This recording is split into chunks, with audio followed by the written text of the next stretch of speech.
Hola, linda noche. Bienvenidas a las que deciden entrar desde un principio, desde un inicio. Em, Estaba barriendo por lo que vamos a poner hoy en juego. Antes de iniciar, estaba aquí organizando algunas cosillas. Y bueno, ya vas a ver por qué me reía desde antes de iniciar.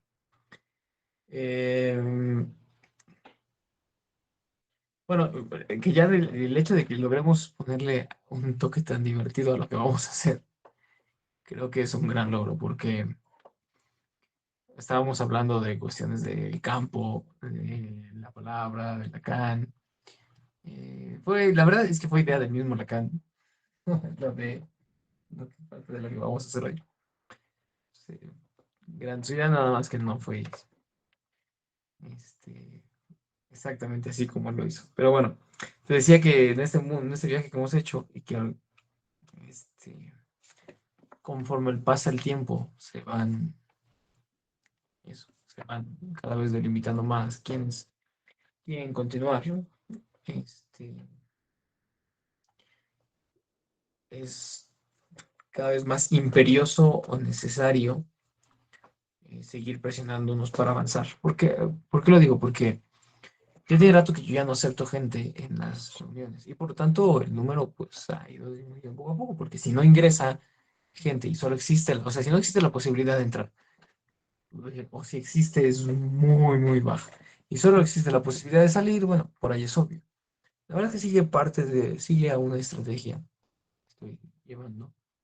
Este, una estrategia que no es oculta, es una estrategia que es bastante clara y es que anteriormente las sesiones o las reuniones del Camino del Guerrero las tomaba cualquier persona.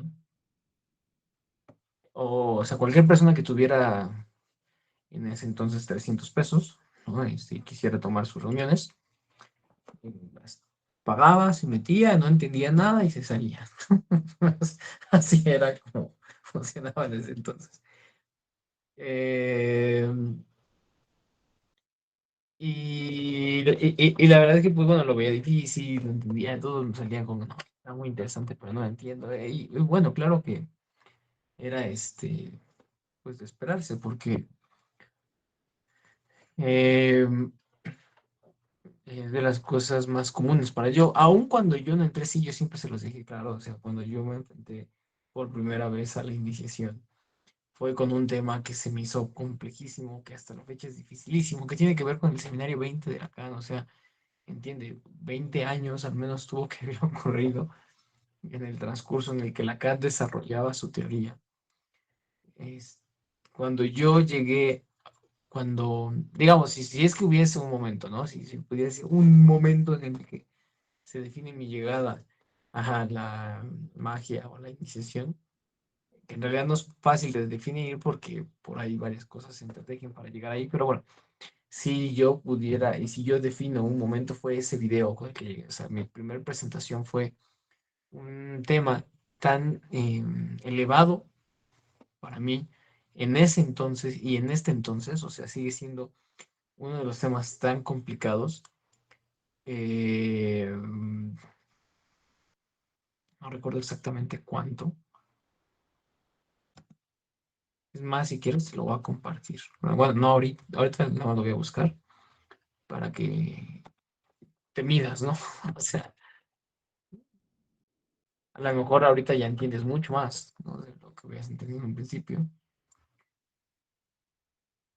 Yo la verdad es que no, a veces también me genera dudas, porque mira, son 4 videos de 50 minutos cada uno. Entonces, por ahí 200 minutos de no entender, o sea, o de entender un cacho, o sea, yo la verdad es que a veces sí me sorprendo muchísimo. Son casi 3 horas y media de no entender. O sea, me estoy sorprendiendo porque no sé cómo leí, o sea, no sé ni por qué estuve ahí. Yo creo que por orgullo o no sé, la verdad es que no estoy muy seguro porque me metí 3 horas viendo un video que no entendía y que entendí el 5% de lo que habló. Es el 10% de lo mucho y ya exagerado. Pero bueno, a lo que voy es cuando yo, si yo considera, bueno, sí, yo me enfrenté así a la iniciación y y me mantuve y no fue que salí corriendo por la puerta de atrás, consideraba que pues eso era lo que había que hacer, pero sí creo que no. Sí creo que tienen problemas, estoy viendo en la página, creo que sí hay ciertos problemas que está teniendo. Voy a mandar el link. No sé exacto, no sé por qué, creo que es bronca de los servidores. ¿Cuántos de ustedes esta vez tuvieron un problema para entrar, por favor?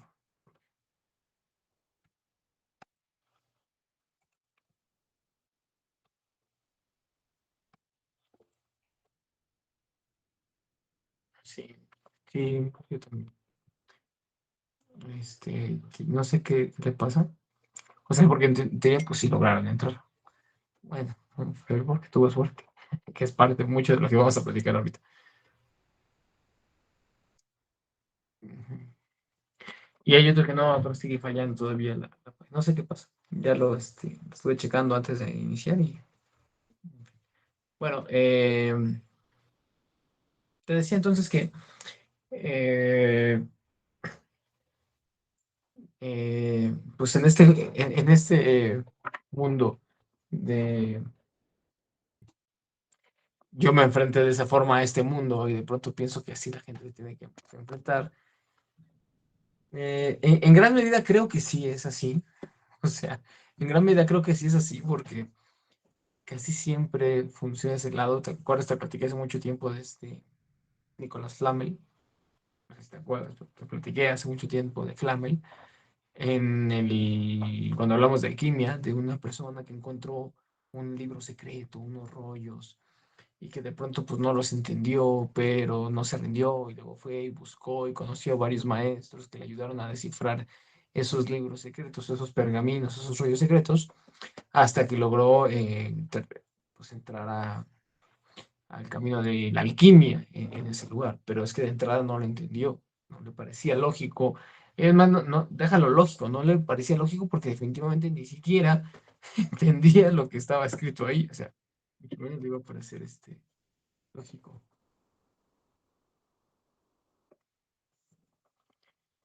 Entonces, bueno, pensaba que sí, bueno, te digo porque hay varias cosas que quiero platicarte, hay varias cosas que quiero platicarte, unas que son personales, pero creo que ha llegado el momento de platicártelo. Y otras que tienen mucho que ver con la reunión de hoy, que son más del tema que venimos platicando, pero que prefiero pues eh, integrarlas para que no estén separadas. Bueno,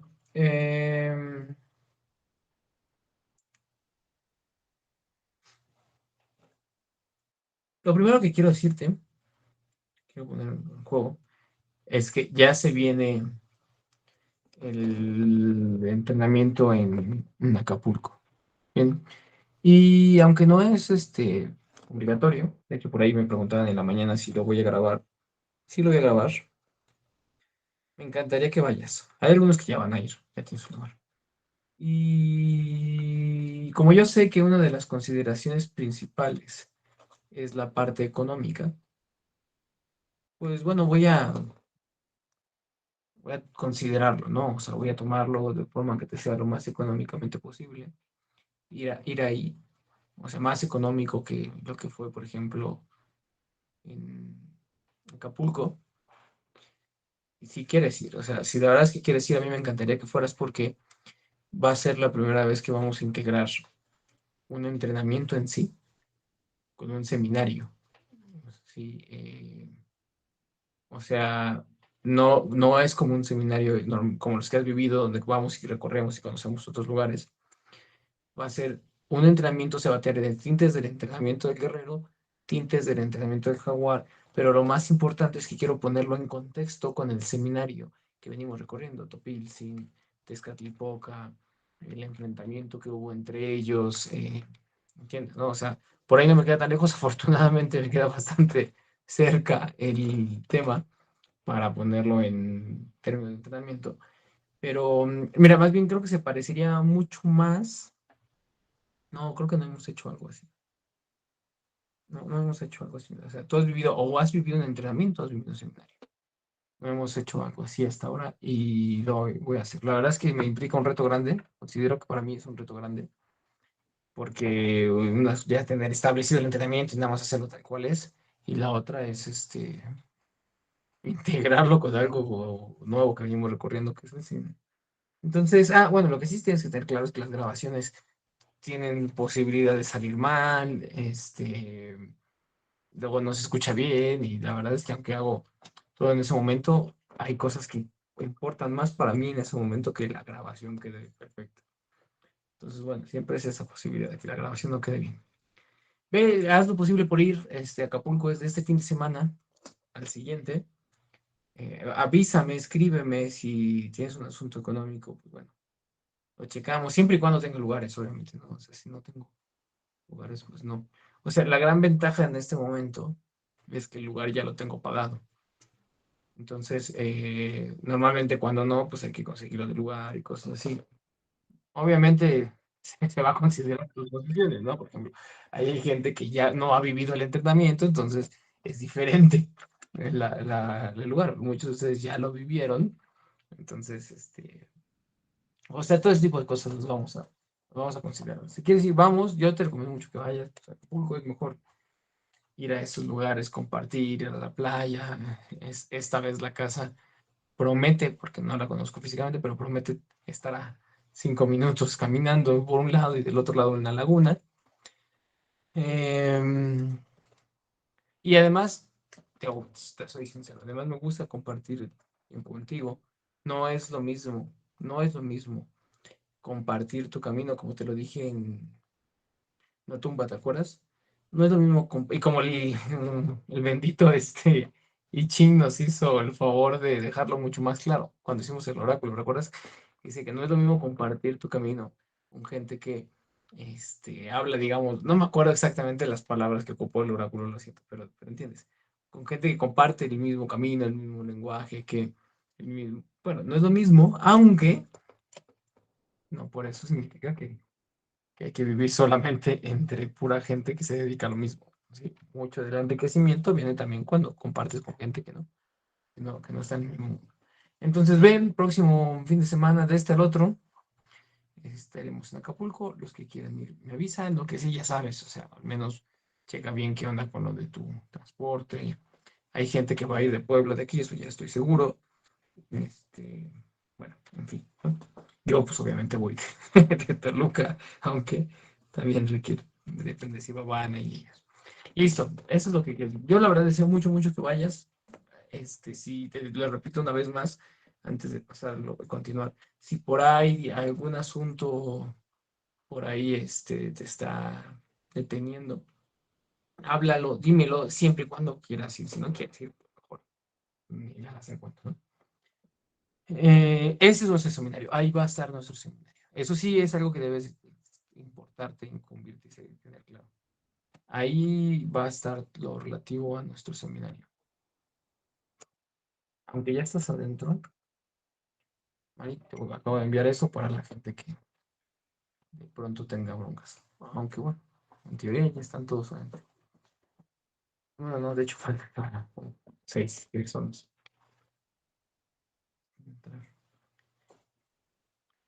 Este va a ser tu seminario, sí, ese es el seminario de este mes. Todos los meses nos encargamos de dar un seminario y este va a ser el de este mes, el de Acapulco. Por supuesto, vamos a continuar en el tema, vamos a profundizar, vamos a ir más allá y también algo, volvértelo discontinuo, pues sería un problema. Mira, ojo, hay veces que presiono más y hay veces que presiono menos. Esta vez, a ti, ¿no? O sea, yo me presiono, yo procuro presionarme igual, pero esta vez no te presiona igual que para el de la tumba. Eh, Solo por no quemar o lo que se llama no fundir motores, ¿no? Porque de pronto el yo se puede quejar fácilmente de, ay, no, no manches, y acabo del mes pasado, y luego el siguiente mes, y luego el otro mes, y luego el otro mes, y el mes pasado acabo de gastar para ir allá, y no, y entonces mi negocio, entonces Solo, y hay que considerarlo, y por eso yo lo considero, para no fundir motores, pero nada más, o sea, nada más por eso, porque yo por valioso, igual de valioso ese seminario que viene que el anterior, por los circuitos que hay que recorrer, por lo que cosas que tienes que ampliar en tu vida, por todo lo que tienes que acomodar para estar allá. Bien. em, bueno, hay otras sorpresas que vienen después. Ahora, quiero teñir esta sesión muy especialmente con algo.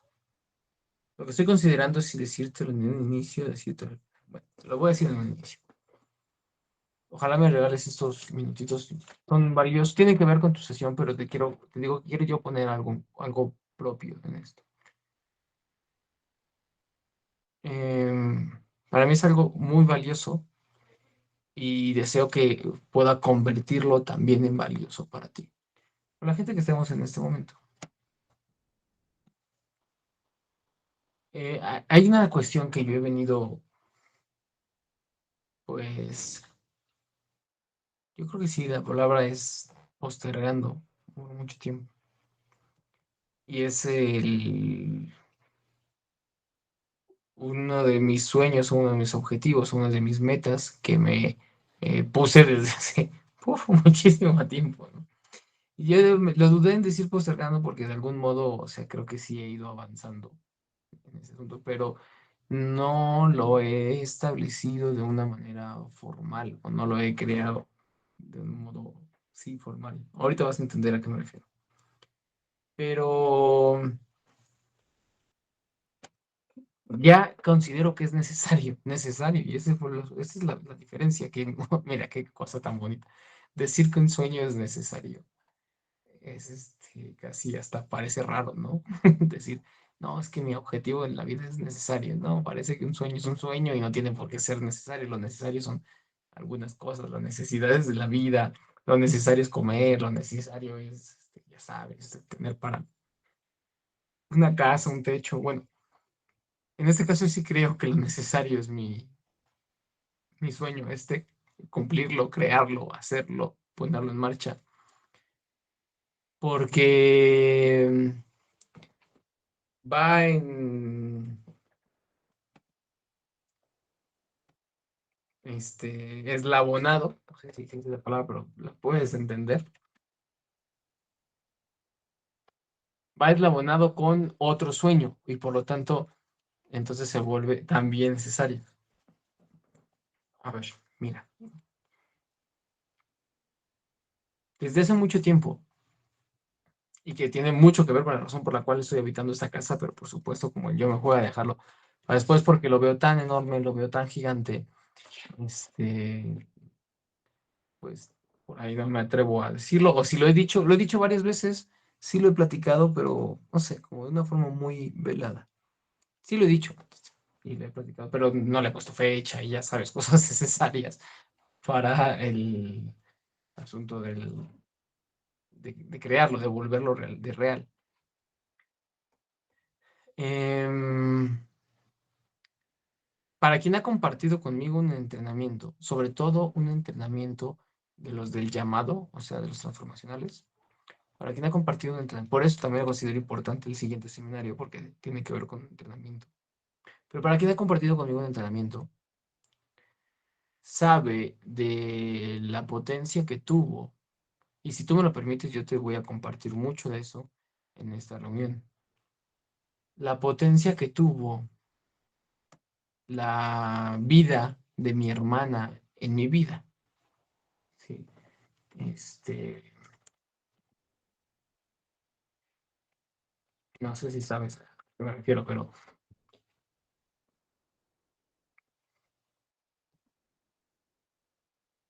sí sabes a lo que me refiero. O no, o hay alguien que no.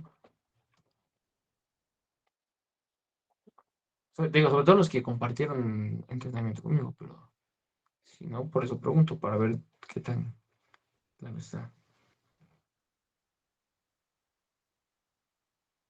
Sí, bueno, si no, de todos modos te digo. Ujú. Es tan importante para mí este asunto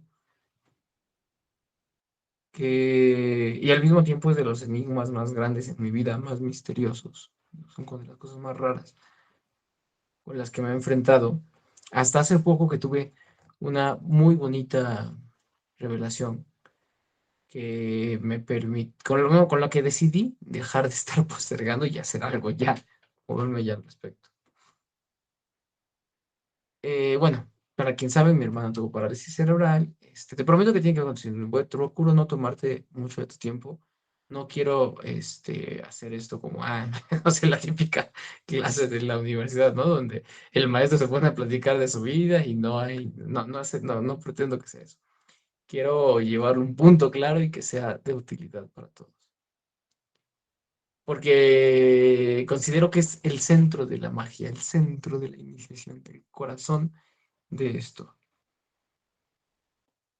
Bueno, entonces decía, conocen, mi hermana tuvo parálisis cerebral, yo viví un montón de tiempo con ella, o sea, mucho tiempo fui yo como el papá de mi hermana, en el sentido de que tuve que salir con mamá, movíamos, viajábamos, íbamos a un lugar, íbamos a un hospital, nos movíamos a otro hospital juntos, recibíamos las noticias juntos, las buenas y las malas noticias, tomábamos las decisiones juntos sobre si le operaban, si no lo operaban, o sea, mi papá no estaba en ese momento, estaba ausente por ahí y pues por ahí jugué al papá de mi hermana. Entonces, el papel que se jugó en mí es el del papá de una niña especial. Sí, sí, una niña especial porque así le llaman a las personas que tienen una discapacidad o algo así, ¿no? Pues, niños especiales. Aunque aunque era el hermano, realmente era el hermano, pues bueno, mucho de mi papel fue ese, jugar como el papá o fungir o funcionar como el papá. En el sentido sobre todo de cuidarla, en el sentido sobre todo de acompañar a mi mamá, en ese sentido. Claro que hay una valiosa, es importante, muy importante que yo me dé cuenta y que también tú entiendas que ya se venía viendo alguna clase de identificación mía hacia mi papá, ¿no? O sea, ya desde que yo tenía que cumplir su función, algo de eso se le fue, también tengo su nombre, su papá se llamaba igual, bla, bla, bla. Bueno, pero cada vez se me hace más evidente porque hace poco, y de hecho gracias a este evento, fue que después del evento tuve una revelación. Bueno, ahora tú sabes, adelanto un poquito, ya sabes, ¿no? Mi, que mi hijo es autista, eso implica, pues obviamente, otra vez es un niño especial y como revivir varios de los momentos que pasé con mi hermana, ir otra vez a la terapia, otra vez a lugares y otra vez con el neurólogo y otra es más, hasta en el interín mi mamá nos recomendó los mismos neurólogos y pediatras que había tenido con mi hermana, ¿no? Entonces, yo no sé si te he entendido, pero pareciera como que algo se volvía a repetir de alguna forma. Creo que era bastante claro, aunque también hay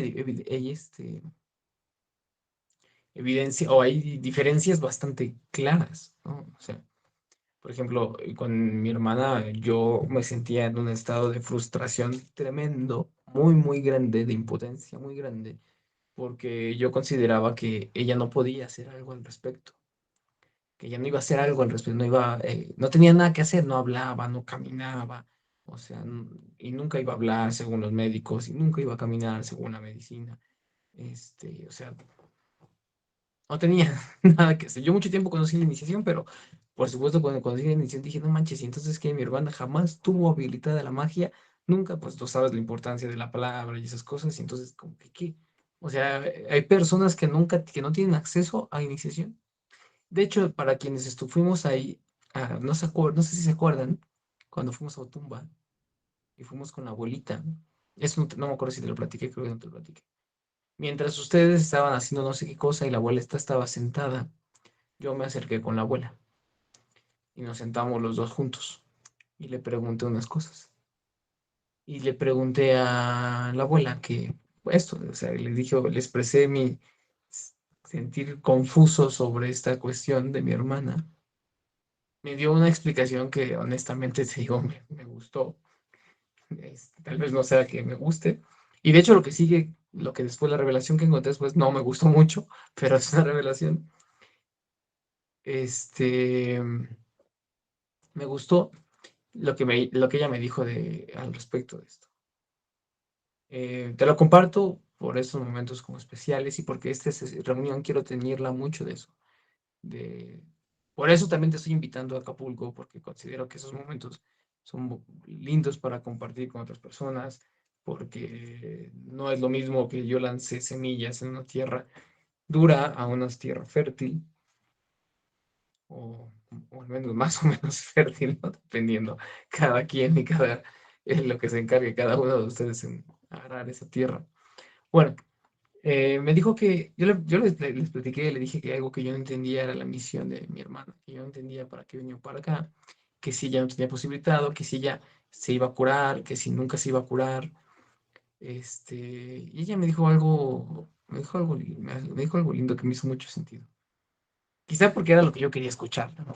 La verdad, también creo que era mucho de lo que yo quería escuchar, porque si me hubiera dicho lo opuesto, quizá seguiría buscando más, aunque evidentemente seguí buscando más. Bueno, a ver, me dijo que me dice, mira, normalmente estas personas están en un cierre de ciclo, o sea, haciendo referencia a la famosa reencarnación, ¿no?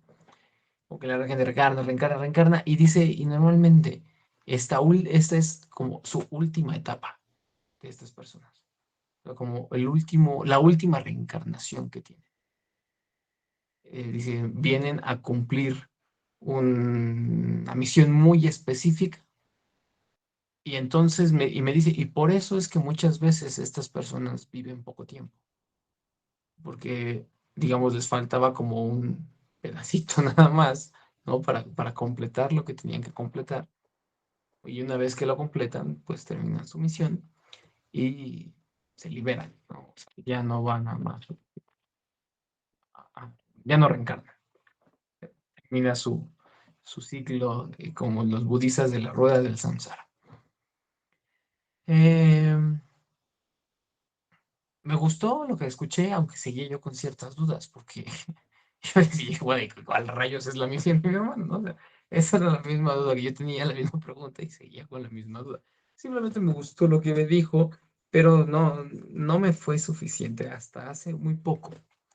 Hasta hace muy poco que en realidad cobró sentido muchas cosas para mí, muchas. Y fíjate cuánto tiempo ha pasado, ¿eh? O sea, mi hermana falleció en el 2012, 10 años han pasado. Para quienes a veces no entienden una cosa en 3 días. No, no entiendo, no entiendo. Bueno, a mí me tomó 10 años entender esto. O sea que no, por ahí no te presiones si hay algo que no entiendes en un día, o dos, o incluso un año. Me tomó a mí 10 años en llegar a este momento.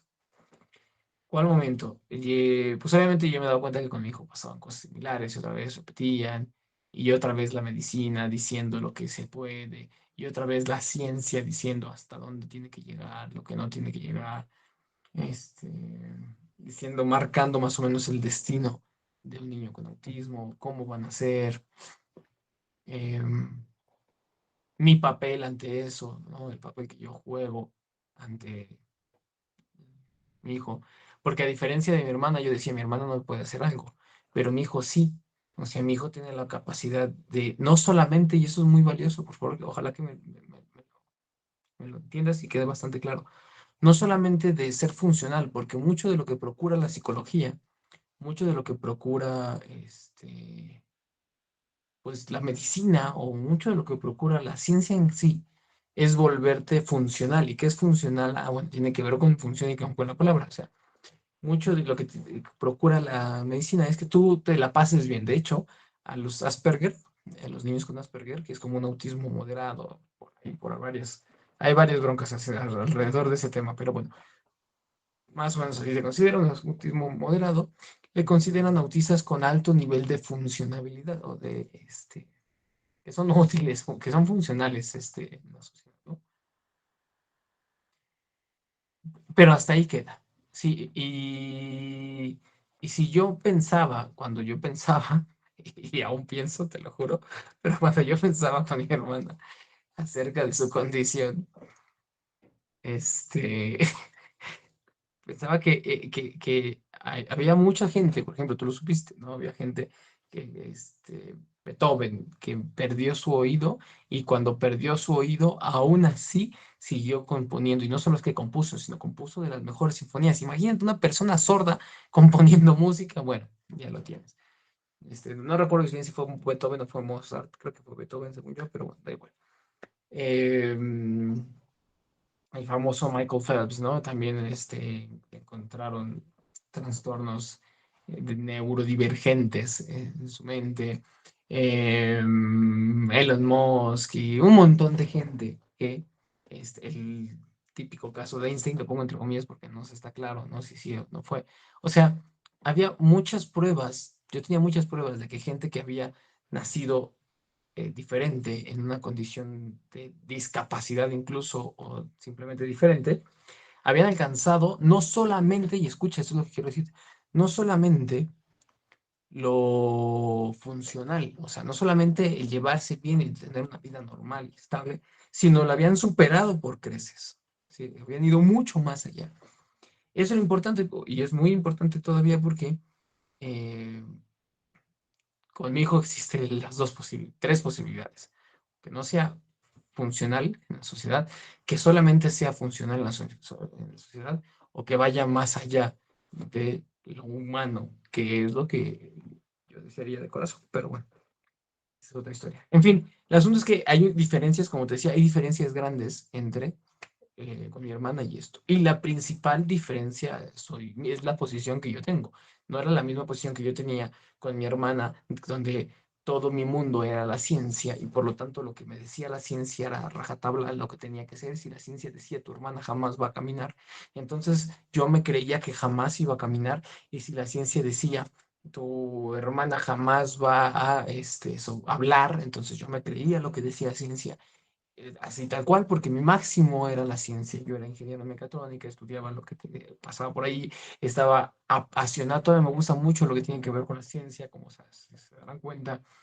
Este, pero en ese entonces era mi paradigma en el que yo vivía. Todo era, si a mí no me demostraron las cosas científicamente o matemáticamente, era falso. Que ni me hablaras de magia, por favor, en ese momento, porque te mandaba directito bien lejos. Ni me hablaras de oráculos, porque te veía raro, te veía como un pobre iluso que se cree esas cosas. Ni me hables o ni me hablaras de bueno, en fin, ¿no? De energía, porque este, yo solo conocía la electricidad y esas cosas. Bueno, pero lo que quiero decir es que la posición, y eso tiene ya que ver contigo, o sea, por favor, no pierdas, te digo, entiende también que cuando yo pretendo hablarte de esto, pretendo que sea útil también. La posición que yo tenía escucha, ante la falta era completamente. ¿A la falta de qué? La falta de mi hermana. O sea, mi hermana era una falta con brazos y patas. O sea, suena raro, pero era eso. Era una falta de lenguaje, una falta de caminar, una falta de hablar, una falta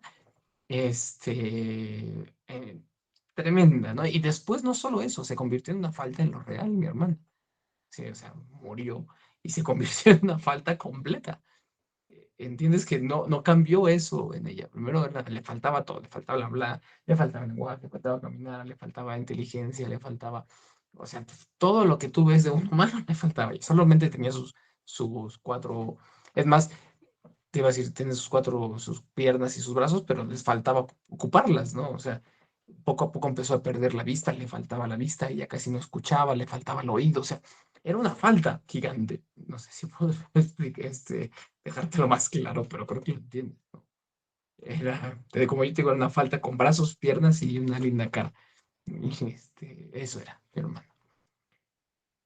Em, pero mi posición era diferente ante esa falta. Mi posición era de un científico, y entonces el científico consideraba que ante eso no había mucho que hacer. Hoy afortunadamente, yo creo que en realidad gracias también a la vida, porque me dijo, afortunadamente no estoy en la misma posición. Yo lo entiendo más así como un reto de, órale, a ver si es cierto, no, a ver si es cierto Ahora hay una diferencia clara, pero hoy mi posición no es la misma, tampoco la de mi hijo, afortunadamente. O sea, afortunadamente mi hijo sí habla poquito, pero logra hablar, sí camina, bueno, no camina, corre, brinca, salta, escala, ¿no? O sea, sí, sí lo hace, juega, te mira, o sea, no es la misma tampoco en una posición, pero evidentemente hay cosas que prevalecían. Ahora sí, llegó el momento. ¿Qué sucedió? Después de ponerte todo este contexto. Bueno, decidimos, Van y yo, pues, y prepararlo para que entre a una escuela normal, ¿no? Pero, pues, obviamente para eso requiere ciertas preparaciones. Hay cosas que él todavía no domina, que ya debería dominar, de acuerdo a su edad, y ya debería dominar varias cosas del lenguaje, este, mucho de esas rabietas que hace por cambios abruptos, ¿sí? Un niño autista es muy común que no puede cambiar de una actividad a otra fácilmente porque explota o revienta.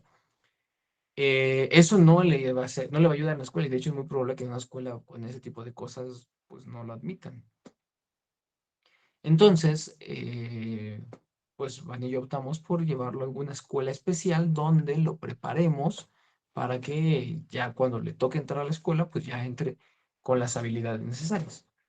El asunto aquí, el golpe de gracia, fue que la escuela especial no lo aceptaron. O sea, o bueno, digamos que, pues sí, eso, no lo aceptaron, ¿no? O sea, fue como, uff, oiga, como, ¿qué onda? Por supuesto, yo entré en un estado de enojo y un mini caos, porque tampoco fue demasiado largo, pero sí fue un mini caos, donde no puede ser, o sea, ni siquiera aquí me aceptan a mi hijo en una escuela especial.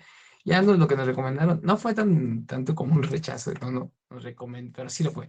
Nos recomendaron que antes tenía que tomar ciertas terapias para que cuando tome las terapias, entonces ya lo pueden aceptar en la escuela especial y después de la escuela especial ahí.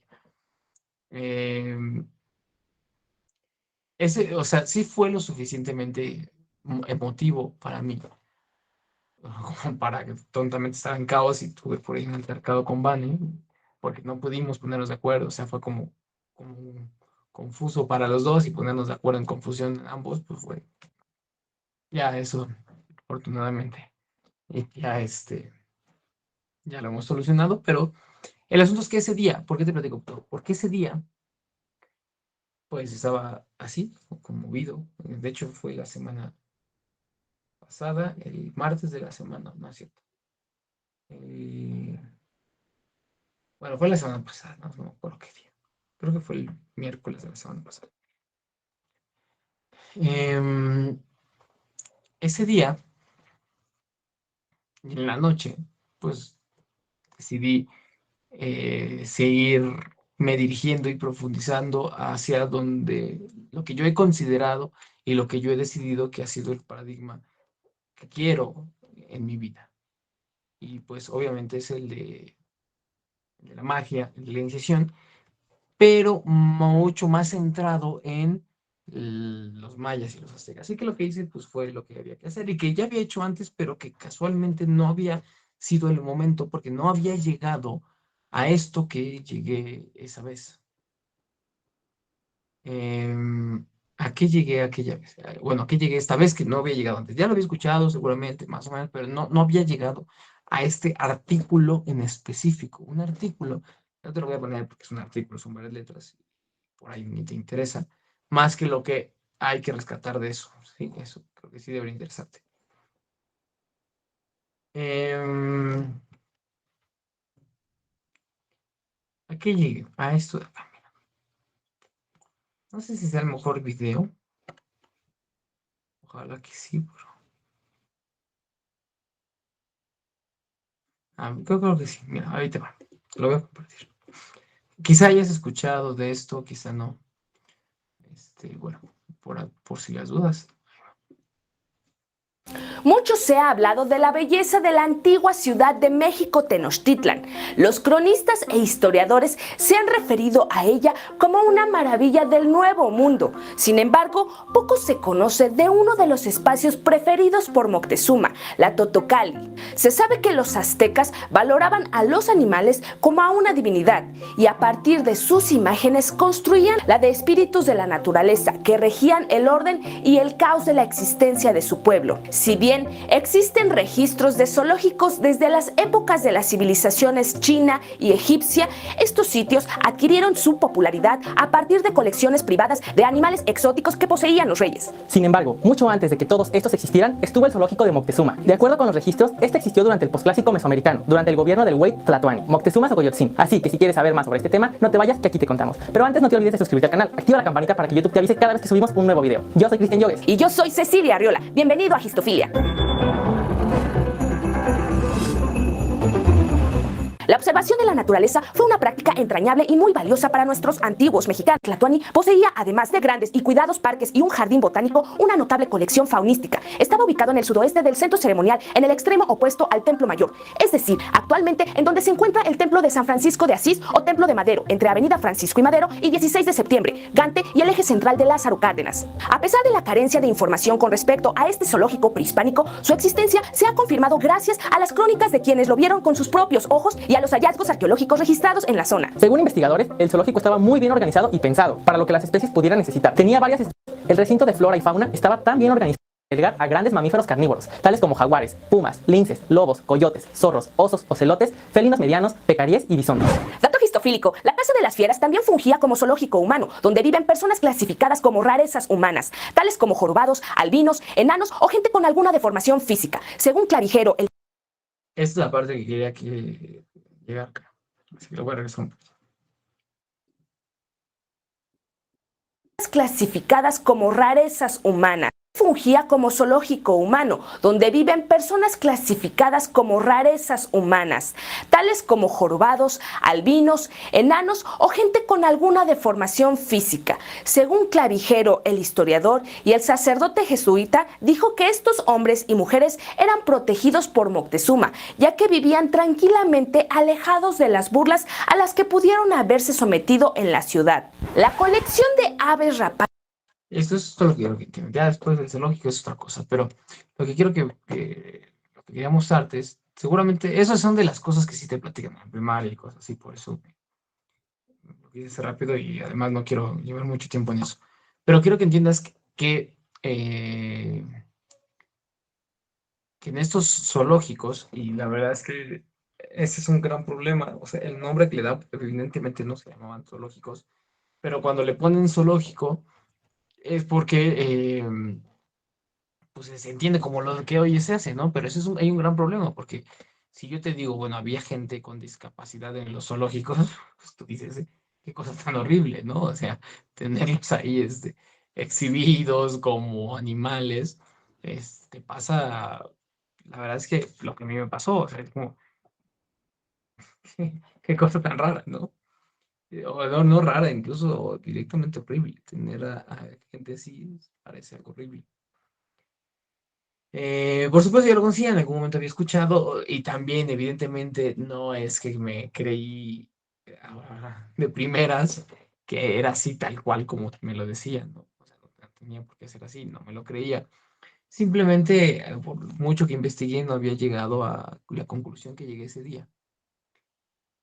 La gente que vivía en esos lugares, eso sí es importante que te lo dicen ahí, eran protegidos por Moctezuma. O sea, les daba comodidades, los trataba bastante bien, como a los animales, los cuidaba muy bien. El problema es querer entender desde nuestro registro simbólico de hoy lo que era en ese momento un zoológico. Porque si hoy, con la concepción que yo tengo de zoológico, todo el registro simbólico, el enjambre que tengo alrededor de un zoológico, quiere entender eso, me va a parecer una cosa horrible. Pero si lo entendemos como ellos lo entendían, bueno, otra cosa podría surgir. El asunto era eso, el asunto era entenderlo como ellos lo entendían. Para mí eso no estaba habilitado, no entendía cómo ellos lo entendían, qué miraban ellos, por qué los tenían ahí guardados, por qué Moctezuma los tenía con ellos. ¿Por qué? ¿Por qué hacer un lugar especial y un recinto especial donde estén esta clase de personas con discapacidades o con algún problema, o que no sean normales, por así decirlo? Hasta que llegué a ese artículo que valoro, aprecio y que parecía que se me había estado escondiendo durante mucho tiempo, porque aunque lo había buscado, le moví por varios lados, no había llegado a él. Y esta vez llegué rapidísimo, o sea, llegué muy rápido a ese artículo. ¿Casualidad? Sí, por supuesto. Llegué muy rápido a ese artículo que me hizo entender varias cosas. Y primero quiero que tienes el juego de la casualidad de llegar a ese artículo, ¿ok? O sea, no es el artículo en sí, también es la magia con la que llega a ese artículo. Recuerda, ese día había pasado eso con mi hijo en la escuela, yo llegué un tanto caótico porque no podía creer que no lo habían aceptado, algo que de lo que pues se vale mucho la psicología y lo demás como para preocuparte con el autismo, pues es que no caben bien en la sociedad, no logran adaptarse bien al mundo. Y luego yo con mi experiencia digo, bueno, a ver, dime quién de las personas logra adaptarse al mundo, ¿no? O sea, por ahí yo platico como con 14 que nosotros somos por ahí como desadaptados, ¿no? O sea, no es como muy, no, como muy raro, ¿entiendes? Nada más que, este, digo, sin ofenderte, ojalá que no te ofendas, me incluí yo a mí mismo en eso. Porque de pronto también es lo mismo, nada más que nosotros, digamos, como no tenemos un diagnóstico que nos diga que somos unos desadaptados socialmente, pues por ahí no se ve tan mal, ¿no? Bueno, algunos no, algunos son más adaptados que otros, pero en general entiendes a lo que voy a decir. Es más evidente en ellos por el hecho de que todos estamos mirando ¿no? Ah, esta persona tiene autismo, a ver si logra adaptarse, ¿no? Que se vuelve más evidente por eso. Bueno, en fin, el asunto es que sí logró conmoverme, el evento que sucedió. Llegué esa noche, de hecho, después de nuestra sesión, creo que fue el miércoles, no me recuerdo, llegué a ese artículo donde hablaba de eso. Déjame ver si me cuento rápidamente, a lo mejor se me vuelve a esconder, y si no,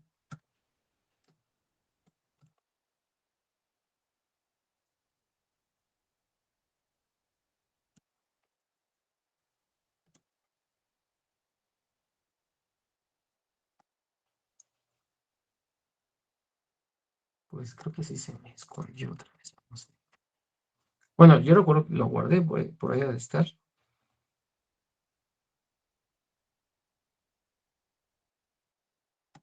Ah, creo que es este.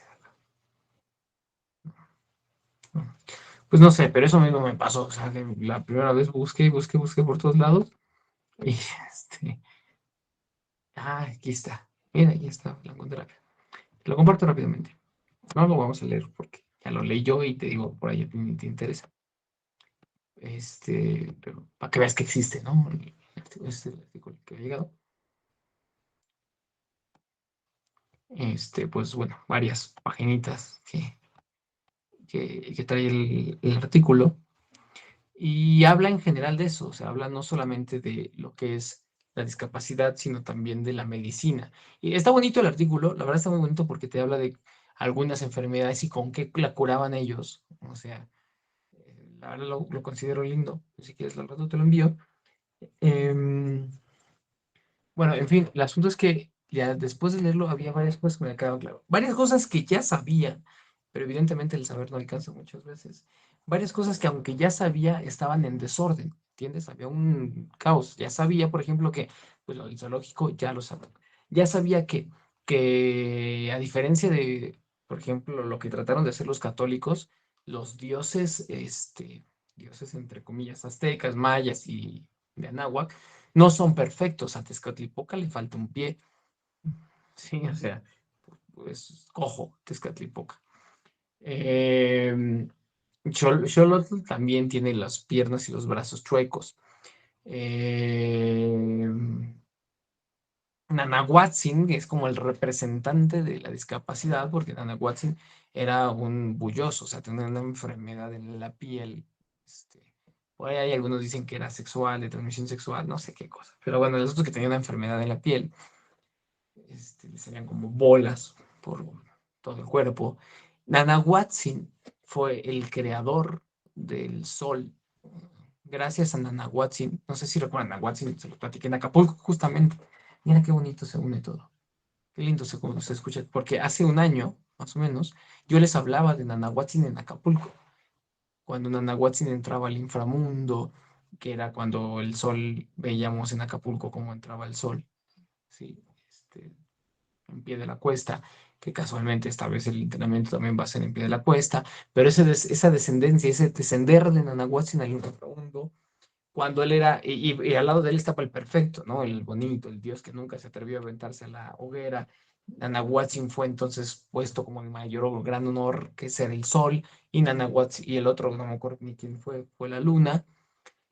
En fin, o sea, muchos de los dioses no son perfectos.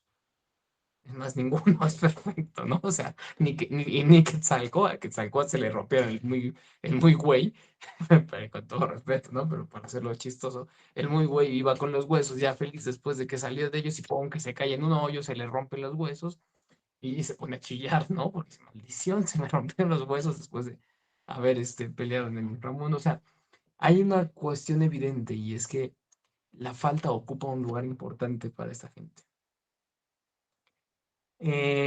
Ahora, había varias dudas, porque en mi cabeza existía la duda, a ver, así como se decía que a la gente que, como existía la idea de que si tú veías un eclipse y estabas embarazado, entonces tu hijo iba a nacer con labio leporino, ¿no? O sea, existía esos mitos, existían dos vertientes, y por favor entiéndelas porque son valiosas para tu vida. Existía la vertiente de que aunque parezca que no, que una discapacidad o una cuestión mental o algún problema, digamos, de salud, y aquí yo creo que sí te puede interesar, sí puede interesar a muchos de ustedes, un problema de salud, una cuestión mental o algo, podía ser un castigo de los dioses, así como se interpretaba como un castigo, porque, y de hecho viene en este artículo, por otro me era como, esta persona hizo esto y entonces, en consecuencia a las cosas que hizo, ahí viene el castigo. Así como se interpretaba así. Sí, y de hecho está en muchos códices también, mucha gente que asociaba este tipo de tormentas, perdón, de tormentos como castigos divinos por alguna de sus acciones. También se consideraba el otro polo. ¿Cuál era un polo? Un polo es un castigo de los dioses y otra cosa es, esto es divino. ¿Sí? Tú tienes un regalo de los dioses. O sea, se consideraban los dos. Y era algo con lo que yo me enfrentaba todo el tiempo. O sea, yo me enfrentaba en mi cabeza con eso en todos lados. A ver, ¿qué fue lo que le pasó a mi hermana? Lo que tuvo mi hermana fue un castigo. O sea, para ella, en sus reencarnaciones pasadas fue un castigo. O el otro polo no fue divino, ¿no? Lo que me dijo la abuela fue más por el lado del polo divino, por eso me gustó más. Pero considerarlo también como un castigo era válido. O sea, era probable. Y solamente que yo no quiero escucharlo, ¿no? O sea, a mí no me gustaría escuchar que era un castigo de algo. Pero ambos polos estaban en juego y este artículo los menciona a ambos. Por eso es que para mí fue tan revelador esto. Porque entonces yo decía, bueno, a ver, espera. Por más que una persona a mí me diga que fue un regalo, ¿sí? O sea, por más que una persona venga y me diga, eso fue un regalo para ti, y yo le busque y le piense y le diga, sí, sí fue un regalo, sí es cierto. La verdad es que la sufrimos. O sea, no fue de todo el regalo bonito que parece ser, ¿no? O sea, por un lado sí parece un castigo. ¿A qué? No sé. Pero la sufrimos, pasamos hambre, le lloramos un montón de tiempo, sufrimos burlas de la gente nos miraba raro, o sea, cosa que se vuelve a repetir en muchos sentidos, ¿no? Pero, eh, o sea, yo no me la podía comprar completamente de eso, esa forma de hacer sentir bonito a alguien, decir, ¿sabes qué? Tu enfermedad fue un regalo de Dios, deberías estar agradecido. Ok, bueno, un poco raro mi concepto de agradecimiento, ¿no? Así como, bueno, esa es una vertiente, ¿lo entiendes? Y la otra vertiente sería, es un hijo de tal por cual, algo hiciste mal, tú o ella, y entonces, pues ahí te cayó un castigo y hay que hacer algo al respecto. Eso ha existido en todos lados, ha existido en todas las culturas, no es específico de este lugar, ha existido en muchos lugares. Y en este en especial, en la cultura de mayas y aztecas, pues bueno, tenía su lugar igual. Em, no te estoy compartiendo, ¿verdad? Déjame ver si-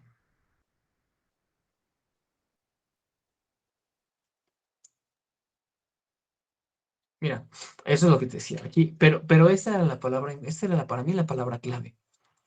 Esta. Hay algo que sí era claro, ya sea por un polo o por el otro, había algo claro. Esta de aquí, la que estoy subrayando.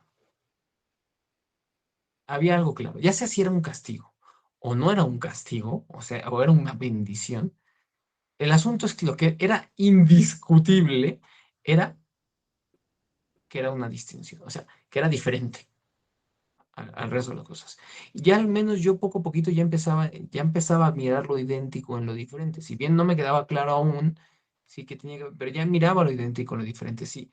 Ya sea por la vía de castigo o por la vía de bendición, lo que sí estaba claro es que una persona con una condición así era diferente. Punto. Para bien, para mal, no está del todo claro, depende mucho de la cuestión simbólica, del registro simbólico alrededor de ello, y de hecho leí, no creo que hasta aquí viene. Había gente, hay lugares, por ejemplo, en el Tíbet, a la gente con discapacidad, pues la matan. Había lugares donde a la gente que tiene discapacidad la esconden, la guardan y no la quieren ver. No quieren saber nada de ellos, con discapacidad o con algún problema, o si nacieron con cáncer o con algo de salud. Porque era algo así como, no, no manches, nos vas a bajar de nivel a la estirpe, ¿no? O sea, la tribu necesita gente fuerte y tú vienes sin pies y sin brazos, nos vas a debilitar. O sea, era mucho de ese juego, de esa creencia. Y que es válido, ¿entiendes? O sea, y yo lo trataban de entender así, claro, es lógico. ¿Para qué quieren a un discapacitado en una selva, por ejemplo, donde este, tener piernas es esencial si no te come el tigre? O el jaguar o lo que sea.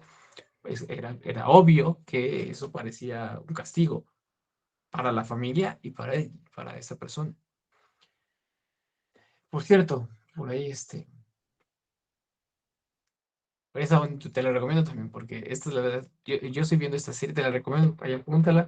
Alguien de ustedes ya me la recomendó, pero ya la había visto antes, se llama una serie que puedes ver si tienes hijos, ahí se llama Maya y los tres en Netflix. Está muy bonita, sí. Hay muchas cosas que parecen no cuadrar, ¿no? O sea, pero si le pones atención, parece que sí está bien pensada las cosas. Bueno, en fin, no voy a ponerme a hablar de la serie en Netflix. Pero ahí hay personas así, ¿no? El mago que no flaco y que es un desadaptado. La de la selva, la güera, ¿no? La blanca, que nada que ver y que nadie quería y que la tacharon como un castigo divino. Y entonces, bueno, es me acordé por este mismo asunto. Vela, si no la has visto, vela, está bonita, son como 7 capítulos. Y la verdad está buena, está bien hecha, está bien editada y bien hecha. Entonces decía, algo sí estaba claro, es este juego de distinción. Mira, la discapacidad juega en esto un papel primordial, trae consigo la discapacidad, tú pones discapacidad o enfermedad, porque al final de cuentas el artículo habla de las dos. Una enfermedad mental, enfermedad del cuerpo, o una discapacidad mental o discapacidad del cuerpo, da igual. Eh, trae consigo la interpretación, déjala un poquito más.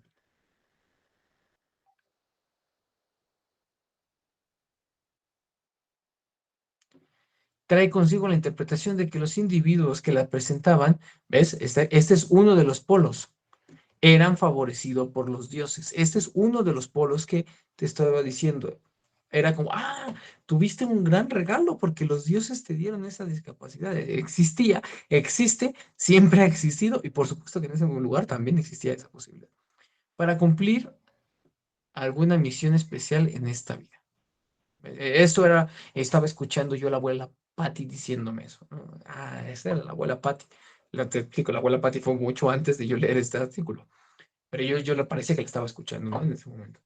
Por lo regular, su función consistía en estar, y esto que está aquí yo lo resalto, para mí fue lo más valioso. Por lo regular, su función consistía en estar cerca de los señores y gobernantes, y esta es la parte más potente para mí, servirles de vehículo de comunicación con los dioses. Esto es el corazón de lo que yo entendí. Eso fue la frase. Es la frase. Y qué bonito que fue al azar, porque o sea, lo moví al azar y llegué a ese punto. Pero esa es la frase que me reveló un montón de cuestiones para mí. Muchas cosas entendí a partir de esta frase. Porque con esta frase ya lo tenía claro todo. O bueno, al menos mucho de lo que no había tenido claro en 10 años, ya me quedaba claro. Que si bien empieza diciéndote que la cuestión es una... mira, voy a seguir leyendo. Tlaloc distinguía como suyos a los albinos, s- seres de naturaleza fría por contraste con el color. Por ejemplo, cuando estuvimos leyendo de... los de que estamos leyendo Jacobo Greenberg, que por cierto mañana tenemos Hora de Dragón, pero para los que estamos leyendo Jacobo Greenberg, a los que les caía un rayo se les consideraba chamanes y se les enseñaba. Mira, porque se les consideraba capaces de absorber el calor de los demás y causarles enfermedades de diversas índoles. Eso de los albinos que se les considera. Esta situación los convertía ¿qué? En diferentes. Bueno, eso es lo que te decía. Otros seres que eran los que les caían rayos y sobrevivían a esto llamado tener visiones. O sea, fíjate, te tenía que caer un rayo para que entonces seas diferente. Actuar como controladores de la lluvia y el granizo. Y a desempeñarse como curanderos. Esto lo vas a ver repetidamente en Jacobo Greenberg, muy repetidamente para los que estamos leyendo. Que para que tú seas del estirpe de los graniceros, para que tú puedas controlar la lluvia y tener que ver con eso, tenía que caerte un rayo. Sí, por ahí se paso, ¿no? O bien, si no aceptaba esta misión, que se le proponían los sueños, bla, bla, bla. Están los hidrópicos, o sea, te está explicando varias cosas, los albinos, los del rayo, los hidrópicos, es decir, los enfermos que tenían aguas en diferentes grados, pero bla, bla, bla. Los cardíacos, renales, hepáticas, enanos, jorobados. Fíjate, enanos y jorobados eran asociados con Quetzalcóatl y tenían una vida, y esto era lo que ya me llamaba la atención, porque ya estaba mezclando el otro polo. No precisamente feliz, ¿ves? O sea, no era como que, qué padre regalo, bueno, pero sí de distinción. Ya me estaba quedando más claro lo que yo estaba. Claro, o sea, no era como si era bueno o era malo, había algo en conjunto que me ayudaba a entenderlo. Yo ya tenía todo, el saber ya lo tenía, creo que entiendes eso, el saber ya lo tenía. Yo ya tenía el saber. Lo que no estaba era organizado, lo que no estaba era, yo ya sabía que una persona de discapacidad es diferente, me queda claro. Yo ya sabía que lo del zoológico, yo ya sabía que, lo de la violeporina, o sea, muchas cosas que ya sabía, pero no estaban estructuradas aún, sí. Eran como puros S2 por ahí, sueltos. Faltaba un S1 que les diera orden a todas esas cosas. Moctezuma Xocoyotzin envió a sus enanos a las cuevas de Sasigua, cerca aquí, bla, bla, bla. Bueno, ya, si no me voy a ponerle esto y es lo que sí. Aquí ya viene la relación de discapacidad con enfermedad, por eso creo que es valioso que los veas. Pero era la otra cuestión. Mira, mira, verlo, por favor. Los dioses no solo podían distinguir a las criaturas que les pertenecían con deformidades y enfermedades, sino también podían hacerlo como castigo. Y entonces decía, pero a ver, espérate, ¿porque es castigo o es algo divino? ¿O fue un regalo o fue castigo? ¿Entiendes? ¿Con qué diferencio yo si fue castigo o fue regalo? Porque la pregunta es, a ver, yo tengo cáncer, yo tengo, no sé, por ahí esclerosis, yo tengo alguna enfermedad mental, yo tengo, bla, bla, bla. ¿Eso es un regalo o es un castigo? Bueno, afortunadamente, la respuesta, la conclusión a la que llegué iba más allá de solamente entender si era un regalo o era un castigo. Porque, a ver, entiende, ¿cuál era el asunto con considerar si era un regalo o cuál era el asunto considerar si era un castigo? Pues era una cuestión como de si soy bendecido o soy maldecido, ¿no? Por la vida. Si pareciera que, y eso es lo que quiero que entiendas, hasta ahí me di cuenta, que era una disposición del otro. Si el otro tuvo las ganas de darme un regalo, o si el otro, llamado Dios del universo, la vida, quien sea, tuvo las ganas de maldecirme. ¿Sí? El día de hoy es muy importante porque cuando yo estaba, escucha, cuando yo estaba en ese momento de depresión ante la muerte de mi hermana, para mí la vida me parecía eso, un juego de azar, un juego de azar. Murió mi hermana, se los platico en los entrenamientos, cuando ella murió yo estaba así de, qué pinche vida tan fea, ¿no? O sea, de pronto al Dios se le ocurre esta persona va a tener discapacidad. Y entonces, una cosa azarosa, ¿entiendes? Es algo azaroso, una cuestión por azar, ¿entiende, por favor? Porque el azar es mucho de eso. O sea, perdón, la discapacidad es mucho de eso. Es como, mira, dentro de todas estas personas te tocó a ti la discapacidad, a ti esa cuestión. Dentro de todo el mundo, ahora yo sí te puedo decir, o sea, la vida de plano, algo le valió gorro el azar, porque dos veces una persona con discapacidad en tu vida ya es, digamos, una probabilidad mucho menor, ¿entiendes? Pero en fin, eso, pero la cosa es que es una cuestión de azar. Parecía que era azar. Y entonces, entiéndelo, eso tiene mucho que ver con lo que estamos trabajando ahorita. Lo que tiene que ver el azar, y lo hemos visto, entropía, si da arriba, si da abajo, si está acomodado de un lado, si está acomodado del otro. Lo que tenía que ver con el azar, si fue un castigo o fue una bendición, estaba confinado, escucha, confinado al campo del otro. Si el otro decía esto, o si yo entendía que eso fue un regalo por el otro, pues bueno, fue un regalo. Si yo considero que fue una maldición, fue una maldición. En ese momento lo que yo consideré es que era una maldición. O sea, yo entendí cuando me falleció mi hermana, yo dije que poca la, vuela la vida, ¿no? Porque, oh Dios, se lo dije directamente, porque mandas a una persona con discapacidad, ya no habla, no camina, jamás va a crecer, jamás se va a convertir en un Mozart, no tiene posibilidades de nada del mundo, mi hermana, ¿no? A diferencia de mi hijo, que sí bueno, mi hermana no tiene capacidades de hablar, nunca va a ser, una corredora de nada, nunca va a ser, una paralímpica, no, jamás va, o sea, no había posibilidades, estaba limitado, no había posibilidades según la ciencia en la que en ese momento yo estaba metido. ¿Ok?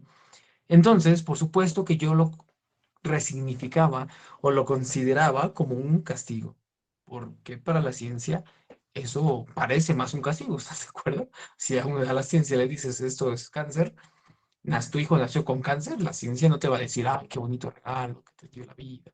No, la ciencia va a parecer que es un castigo, aunque no te lo diga directamente, a muchas leguas parece un castigo. Bueno, lo que te estaba diciendo es que si es castigo o no es castigo, viene de un contexto del otro. Y eso terminaba siendo no suficiente. ¿Por qué? Porque habría que ir más allá. Y ahí fue cuando yo te digo esta frase, aunque seguí leyendo, obviamente, esta frase para mí ya me resonaba todo el tiempo, porque yo esta frase me la aprendí, bueno, no me la aprendí, pero la entendía clara, y entonces conforme iba avanzando todo tenía coherencia con esta frase, porque, a ver, yo me preguntaba, ¿por qué rayos Moctezuma o Nezahualcóyotl, la gente quería estar cerca de estas personas? O sea, ¿por qué si era un castigo, habrían de querer estar cerca de él? Digo, si eran un regalo, parece más obvio, ¿no? Pero si era un castigo, ¿por qué habrían de querer estar cerca? Y ahí entendí todo. Ahí me quedó claro. Yo digo todo, pero seguramente hay muchas cosas que no me han quedado claras, pero mucho de 10 años de ganarme los sesos. Y que como siempre ya lo sabía. Ya estaba en mi saber, pero no estaba ahí estructurado. ¿Qué? Para la frase de nuevo. Su función consistía en estar cerca de los señores y gobernantes. Y esta última cuestión, bueno, esas dos son importantes, pero esta segunda parte era el doble de valiosa. Y servirles de vehículo de comunicación con los dioses. Ay, entendí. Lo único que necesité hacer fue meterle un poquito a Lacan. Un poquito. Nada más tuve que meter un poco a Lacan en esto, así como Lacan, ¿tú qué opinas de esto que está pasando? Y ya, lo único que necesité fue hacerlo, porque entendí claramente. ¿Qué entendí? Que ya sea por la vía de castigo o por la vía de premio, eso, esa cosa llamada discapacidad, enfermedad, es a ver, ¿qué dirías? Piénsalo un poquito más lacanianamente. ¿Qué dirías tú? Una palabra, una sola palabra.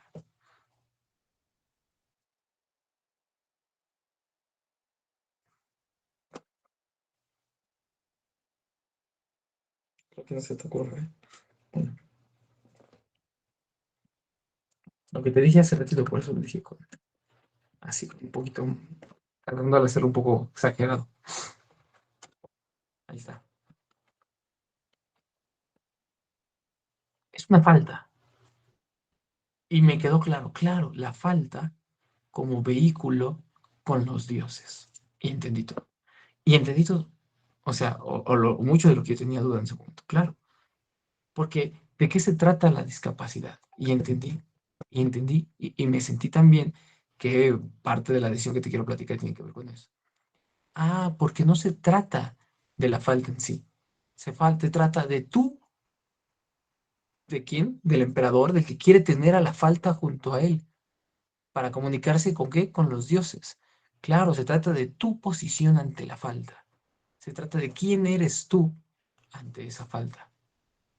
No se trata de si la falta en sí obedece a un castigo divino o no se trata si la falta en sí obedece a un gran regalo de los dioses. ¿Entiendes? Porque por ahí entras en un laberinto sin salida por cualquiera de los dos que vayas. O es un castigo o es un premio. Es un premio, es un castigo. Y querer resignificarlo así, es lo que me tuvo 10 años dando vuelta. ¿Qué era esto para mi hermana? Y es que aun cuando quizá uno de los grandes misterios que jamás sabré, y sigue siendo una duda, no se trata, que jamás sabré para qué era la falta en ella. Eso quizás es una de las cosas que no sabré jamás. O a lo mejor sí, dentro de unos 10 años más, no lo sé. Pero algo que sí me queda claro es que no se trataba de la falta en ella. Se trataba de mi falta, de mi posición ante la falta. Se trata de quién era yo ante la que para mí representó la falta en su mayor potencia, mi hermana. Mi hermana era la falta en su mayor forma. Y mi respuesta en ese momento no fue la de una posición adecuada, porque mi respuesta fue, ¿quién soy yo ante la falta? El que se rinde ante la falta, el que maldice a la vida ante la falta, el que ante la falta se enoja, ¿sí? El que trata de pensar que no tuvo que haber sido así la falta, que no tenía que haber pasado de esa forma, que no tenía que haber sucedido de ese lugar. Hoy existe esa misma posibilidad en mi cabeza de, pero no, pero es que mi hijo no tenía que haber, no, ya una vez ya estuvo bueno, ¿no? Pero dos veces, no chingues, ¿no? O sea, dos veces otra vez, no, ya, por favor, párale, ¿no? Bueno, pero creo que es una posibilidad de que si en ese momento no podía moverme ante la falta, no podía, porque no estaba en ese paradigma, porque estaba metido en el paradigma científico, hoy me toca dejar claro mi posición ante la falta, en ese caso, en mi hijo, ante su falta de adaptabilidad, ante su falta de lenguaje, ante su falta de control de impulsos, ante su falta de un montón de cosas que conlleva la cuestión del autismo. Pero es que me era tan lindo entender que ellos, y la verdad me conmovió tantísimo entender que ellos entendían a la falta como un vehículo de comunicación con los dioses, que por eso lo querían tener junto. Hoy la gente quiere hacer lo opuesto. Hoy la gente no quiere tener a la falta cerca. Hoy la gente, como te digo, quiere reprimirla, esconderla. No, yo no sé, yo viví eso, pero no quiero volverlo a vivir. Yo no me gustaría, una vez más, vérmelas con lo mismo. Ellos no, ellos lo querían tener a su lado, así, vente para acá. Véngase la falta aquí a mi lado, porque es la única forma que tengo de comunicarme con los dioses. Y te lo digo de este modo también. Mientras más intentes alejarte de la posibilidad de fallar, mientras más lejos quieras dejar de ti la posibilidad de fallar, más lejos dejas de ti la posibilidad de comunicarte con lo divino. Mientras más lejos pretendas tener la falta en tu vida, así como hasta allá el rincón de hasta abajo del closet donde no quiero saber nada de eso, más lejos estás de lo divino. Y para mí fue rotundo, para mí fue contundente, para mí fue claro, para mí fue un balde de agua fría también, porque, por supuesto, ¿qué es la sombra? Sino la falta de luz. No, o sea, que hasta mi nombre como mi apellido como lo máximo. Lo que venía mi hermana, evidentemente se llamaba Sombra también, obviamente. sí, sí, tenía el mismo apellido. Otras cosas que son para otro momento. Paola tenía otro juego de mi Pao, o Lao, bueno, otras cosas que tienen que ver. Guadalupe, por cierto, ¿no? O sea, tenía el tinte de divino por ahí en su nombre. Eh, para mí fue importante y por eso, y ojalá sea útil para ti, porque te digo, mira, ¿cuánto hacemos en la vida por no fallar? Por mantenernos en un campo donde aquí no fallo, y si no fallo, y con eso pretendo decirme divino, y con eso pretendo asegurarme lo divino, y con eso pretendo jugarle al iniciado, y con eso pretendo jugarle al mago, porque si no, si me voy a ese terreno, y si fallo, y si no me sale bien, y si me equivoco, y si por ahí la riego, y si lo haces y a lo mejor tienes la posibilidad de comunicarte con lo divino, con los dioses, que entre la divinidad en ti requiere que tengas a tu lado, así pegadito a ti, piénsalo como Moctezuma dijo, esa persona está en falta, vénganse para acá, yo los quiero aquí a mi lado, y aquí quiero que estén junto conmigo, porque este es mi vehículo para con los dioses. Me quedaba claro, y entendí lo mismo, mi hermana era un vehículo con los dioses. Ahora sí, viene la decisión que tomé y que hacía todo eso y que te quiero compartir. Ese sueño que yo había postergado tiene que ver directamente con un centro de desarrollo para personas con autismo. Perdón, no con autismo, con alguna discapacidad. Y he decidido que como en conmemoración del día en el que mi hermana nació, que es el 18 de septiembre, yo aquí en Integrarse quiero inaugurar la clínica. Digo clínica porque es el nombre por ahorita. Evidentemente hay muchas cosas que tengo que ordenar, como el nombre y varias cosas que tengo que establecer, pero algo ya está claro y que doy el primer paso de todos modos. El 18 de septiembre yo voy a lanzar por primera vez lo que es una clínica, un centro de desarrollo para personas con alguna clase de discapacidad. Por ahí entonces requeriré apoyo de terapeutas, por ahí requeriré apoyo de gente con psicólogos, personas terapeutas de lenguaje y más, que por ahí debo moverme para, para alcanzar eso, pero algo ya está claro y me lo pongo para presionarme a mí mismo, y es que el 18 de septiembre, que es el cumpleaños de mi hermana, cuando nació mi hermana, es el lanzamiento de que ha sido uno de mis más grandes sueños desde hace mucho tiempo. Meter la tecnología, por supuesto, porque quiero dejar claro algo, ya que está siendo grabada. Quiero dejar algo claro.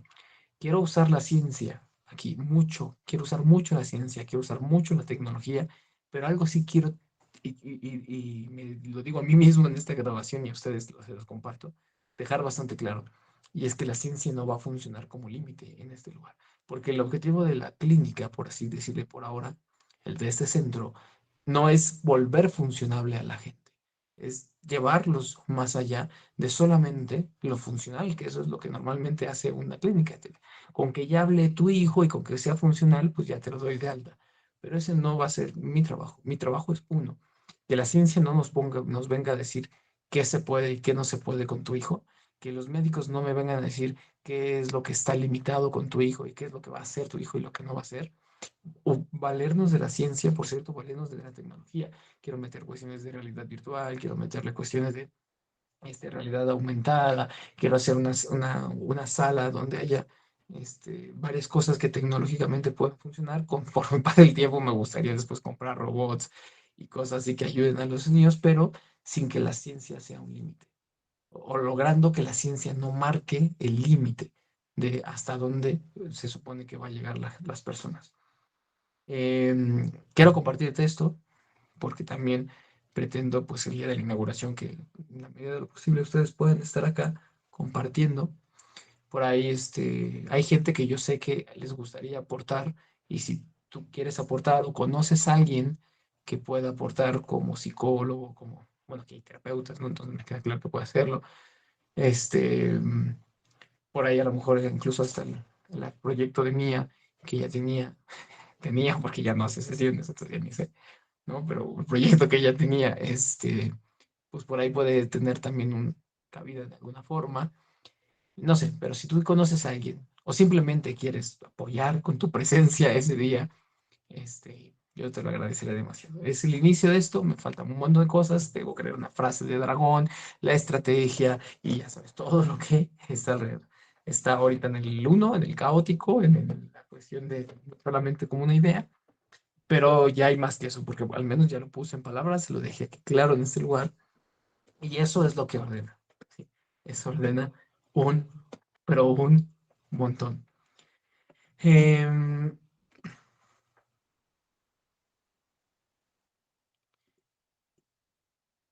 Mira, dado este momento de la reunión, llegué a un punto que considero tan alto y tan delicado que lo que viene debo ponerlo más alto todavía, porque si no, sería como bajarle el nivel a la reunión.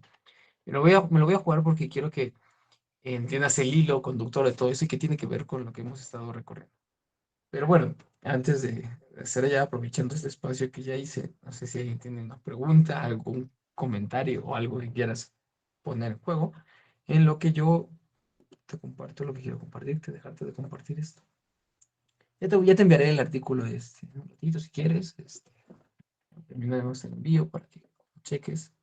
Yo sé que varios de ustedes pues se las tienen que ver con la enfermedad y esas cosas, así que por ahí el terapeuta del grupo pues todo el tiempo se la tiene que ver con personas en falta, ¿no? Entonces, me imagino que por ahí les es útil a todos. Bueno, no escucho el micrófono, nada, entonces voy a...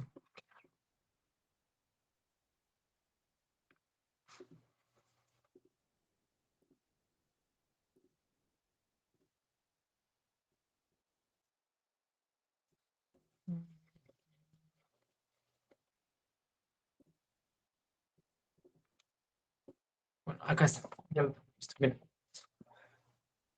¿Cuál es el hilo conductor de esto? Quiero que entiendas esto. Lo que te estoy mostrando es que esos asuntos, esas cuestiones azarosas, eh, tienes que interpretarlas y entenderlas bajo la cuestión simbólica, bajo la que se están estructuradas. Como te dije, así como y es importante, o sea, no que, a ver, así como te dije, puede ser una discapacidad, puede ser un más, ¿entiendes? ¿No? Como algo positivo, o puede ser un menos, o sea, algo negativo, ¿estás de acuerdo? O sea, pero ¿de qué depende que sea más o que sea menos? Ah, claro, de la cuestión del contexto simbólico que lo envuelve. Em, Tiene que ver con el azar, por supuesto, o sea, y de hecho las cuestiones de discapacidad se manejan así. Este porcentaje de la gente tiene tal cuestión.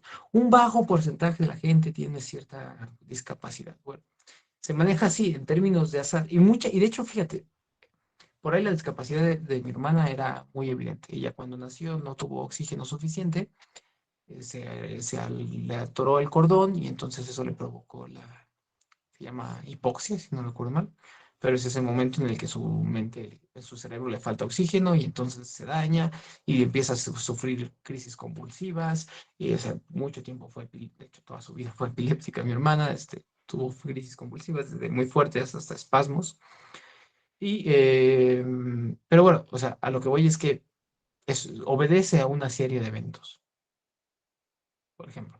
En el caso de mi hermana no parece ser, no parece tan azaroso porque lo que sucedió pues, fue que los médicos se atrasaron y entonces el parto no surgió cuando tenía que ser. Pero en el caso del autismo, parece más azaroso aún, porque hasta hoy no hay una conclusión, no hay un acuerdo de por qué rayos un niño tiene autismo. O sea, no hay no hay algo que sea rotundamente concluyente donde digan, esta persona tiene autismo porque esto. Hay gente que dice que es genético, hay gente que te dice que por las cuestiones sociales, hay gente que te dice que por los papás, hay gente que te dice por lo que sea. ¿Qué te estoy queriendo mostrar? Que bueno, así como tú naciste mujer, así como tú nació hombre, y que podríamos entenderlo bajo cierto contexto simbólico, así la cuestión de enfermedad, discapacidad o lo que sea, ¿sí? Pero es que es tan importante, escucha, es tan importante entender el contexto simbólico porque eso lo determina, escucha, va de nuevo. El contexto simbólico determina esa cuestión. Incluso no solo determina, escucha, no solo determina la enfermedad, sino también determina, por lo tanto, ¿qué? La cura. No solo determina la enfermedad, también determina la cura. Por eso mucha gente se sorprendía como, con cosas como que no, los médicos, no, ¿a poco el chamán hace eso? Sí, y la gente se cura. Y se cura porque entra un temazcal. Y se cura porque el chamán le pasa unas plantitas. Y se cura porque hace un juego de cuestión energética. ¿Pero por qué? En gran medida por la cuestión simbólica que está en juego. Porque así como la cuestión simbólica determina si el hecho en lo real es positivo, más, o es negativo, menos, también puede determinar la solución. Por eso, si la ciencia dice, el contexto simbólico llamado ciencia dice, esto no tiene solución, no tiene cura, bueno, es obvio que entonces la solución está tachada en ese paradigma. Pero si en otro paradigma dices, bueno, sí hay una cura y esta es la cura, habrá que entender el contexto simbólico. Y no está, y tú solo sabes, entiendes claramente que no es tan simple como nada más, bueno, yo decido creer eso, ¿no? Yo decido creer, no, no es tan fácil como decir, a partir de hoy yo decido creer que mi cáncer tiene cura. No, no, no, no se basa únicamente en eso, no, no, no alcanza únicamente con eso. Mucho tiene que ver el juego de los tres registros para alterar la realidad. Tiene que ser necesario. O sea, necesitas de los tres registros para alterar la realidad, para hacer el cambio de paradigma. Es más, hasta con cómo rayos están ordenados. Bueno, cuestión que alguna vez te platiqué, en la ciencia primero está el real y después se simboliza la realidad, ¿entiendes? O sea, yo entiendo, tengo un objeto y luego trato de entender ese objeto. Así es como funciona la ciencia. Como, si te acuerdas de los aros, es como si el aro real, el aro de lo real, fuera el que sostiene a los otros dos aros, cuando en iniciación es al revés. Es el simbólico, es el que sostiene a lo real, y el que los anuda es el imaginario. Eso es en iniciación. En la ciencia es al revés. Lo que sostiene es lo real, arriba el simbólico y anudados. Bueno, ¿qué te estoy queriendo decir? Que estoy queriendo que el contexto importa mucho, mucho importa el contexto. En eventos aleatorios, tan aleatorios, importa la cuestión simbólica que la forma, que la forja. Porque la cuestión simbólica en sí ya le da, escucha, la cuestión simbólica, o sea, el contexto simbólico, el campo, ¿sí? Para que entiendan mejor, el campo ya le da su identidad a esa cuestión, ya le da su valor por sí mismo. Em, si yo estoy contando, por ejemplo, a ver, te lo voy a poner un poquito más matemático para que veas. Si yo estoy contando del 1 al 10 y estoy considerando únicamente los números naturales, del 1 al 10, y estoy considerando los números naturales, que son los números naturales, todos los positivos. Bueno, bueno, entonces yo ya puedo partir de la idea de que el 1 es menor que el 10, pero porque estoy considerando nada más eso en ese campo, ¿sí? Lo que te estoy diciendo es que el campo de los números naturales, que son los positivos, ya me da una identidad de algo, ya me dice que el 1 es menor que el 10. Pero si, por ejemplo, si yo considero el campo de los números reales, bueno, por ahí siempre me hago bolas entre los números reales, pero bueno, uno de los números donde entren todos, o sea, donde entren los negativos y los positivos también, eh, el 1 ya no tiene la misma connotación, porque un -5, por ejemplo, es más pequeño que el 1. Entonces ya no tengo la posibilidad de entender que el 1 es el más pequeño de todos. No, el 1 incluso es el más grande de todos los números negativos. Bueno, ¿qué te estoy diciendo? Que el campo en sí ya determina esa cuestión. A ver, el mismo campo ya determina. La ciencia ya, si tú nombras, si con tu palabra nombras a alguien como un maestro, ya está determinando ciertas cualidades de esa persona por el nombre que le pusiste, que vas a escuchar, lo que te interesa, que tiene algo que aportarte o lo que sea. Si tú nombras, si el campo determina que alguien es un científico, ya se le atribuyen ciertas cualidades. Bueno, entonces lo que estoy diciendo es que el campo determina en gran medida esa cuestión. Mira, ahora, ese ejemplo quiero que te quede mucho más claro, o quiero que te sea más útil. Piénsalo así. Vamos a meternos en cuestiones del azar, ¿no? Entre si es positivo o si la cosa, el evento fue negativo. Y la forma más fácil de hacerlo, o que Lacan lo entendió, fue con una moneda. Si cae sol, es positivo. Si cae águila, es negativo. Más o menos así. ¿Por qué? Puse parábola. Podría haber sido al revés, es cierto, pero depende de ciertas leyes y cierto contexto simbólico para determinar eso. Ahora, otra cuestión. Piénsalo. Imagínate que son 36 cartas en el mazo, ¿no? De las cartas españolas. No sé cuántas cartas. Si alguien tiene el dato, mejor dígame. No inventa. ¿Cuántas cartas son en el mazo de cartas españolas? Si sabes. Si no, yo lo voy a inventar. 36 cartas. Me ocurrió ese número y creo que por ahí va. O no sé. No, en fin, el asunto es que o a lo mejor más, ¿no? 48, creo. Da igual. ¿Qué probabilidad entiende? ¿Qué probabilidad tengo yo? Ah, bueno, gracias. 52. ¿Qué probabilidad? Y no sé por qué, pero estaba seguro que Claudia era la que me iba a dar la respuesta del número de cuántas cartas tiene. No, no sé por qué, pero estaba segurísimo que ella es la que me iba a decir la respuesta de cuántas cartas hay. Bueno, en fin, entonces, tiene 52, gracias. Uno entre la probabilidad de que yo saque determinada carta en específico es 1 entre 52.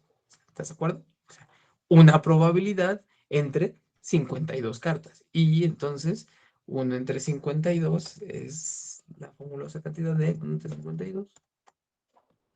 0.019. O sea, yo tengo el punto cero, o más bien el 1.9%. Tengo casi el 2% de probabilidades de sacar la carta que yo quería, si lo hiciera al azar. ¿Ok? Vamos, te lo pongo mucho más fácil. Mucho más fácil. Con un dado. ¿Qué probabilidades hay de que con un dado saque, por ejemplo, 3?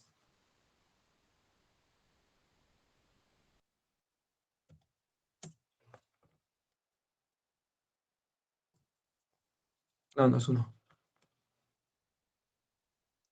¿Qué probabilidad hay? Ah, bueno, ¿qué es lo que tengo que hacer? A ver. Si yo lanzo un dado, ¿qué puede salir? Pues 1, o 2, o 3, o 4, o 5, o 6. ¿Estás de acuerdo? No puede salirme otra cosa que no sea eso. Bueno, entonces, hay 6 probabilidades de que me salga, sí, 6 posibilidades. Si lanzo el dado, hay 6 posibilidades. Muy bien. ¿Por qué? Porque me puede salir 1, 2, 3, 4, 5, 6. Bueno, hay 6 posibilidades. La pregunta es, ¿qué posibilidad hay de que me salga 3? Ah, pues muy fácil. Lo que hago es una de las posibilidades, dividirlas entre 6. 1 de 6, exactamente. Tengo una posibilidad de 6. Y eso es 1 entre 6 es igual a 16%. O 0.16, 16%. Bueno, no quiero que entiendas ahorita la parte estadística y probabilidad y matemática. Quiero que vayamos a algo mucho más fuerte todavía. Y es que entiendas lo siguiente. Ese 0.16% ya está determinado. ¿Determinado por qué? Determinado por un contexto en el que yo sé, escucha, esta es la palabra clave, sé, el saber juega un papel importante, en el que yo sé que que solamente me puede salir 1, 2, 3, 4, 5, 6. Pero a ver, espérate, porque ahí tuvo que tomar ciertos acuerdos previos. ¿Quién me dice que cuando le pones un puntito al dado en una de sus caras, eso significa 1? O sea, ¿por qué? ¿Por qué chihuahuas, 2 puntitos, para mí significan 2? ¿Por qué? Ah, bueno, porque eso es un contexto que yo tengo previo, escucha, que yo tengo previo al hecho. ¿Entendiste? ¿A cuál hecho? Al hecho de lanzar el dado y que me salga 1, 2, 3. Hay un contexto que ya determina en sí gran parte de lo que va a suceder. Por ejemplo, si yo lanzo una moneda, ¿qué sé que puede salir? Águila o sol, lo sé. Pero a ver, un niño lo sabe. Es obvio, siempre por eso es valioso poner el caso. El niño no tiene el mismo contexto. Por lo tanto, yo te preguntaría, ¿para un niño es igual de probable que surja solo águila? No es racional, o sea, no es lógico preguntar eso porque el niño no tiene el contexto de más o menos o de solo águila. ¿Entiendes? Lo que te estoy queriendo decir es que incluso la probabilidad tiene que ver con el contexto simbólico que lo envuelve. A ver, en el caso de dado 1.16. Pero ¿te acuerdas de lo que hablábamos cuando hablamos del video del dragón, de la entropía y que tipo decía, y si los espines estaban acomodados de forma de dragón, ¿eso era caótico? ¿No te acuerdas de eso? Los que se estuvieron ahí en la reunión pasada, ¿se acuerdan de eso?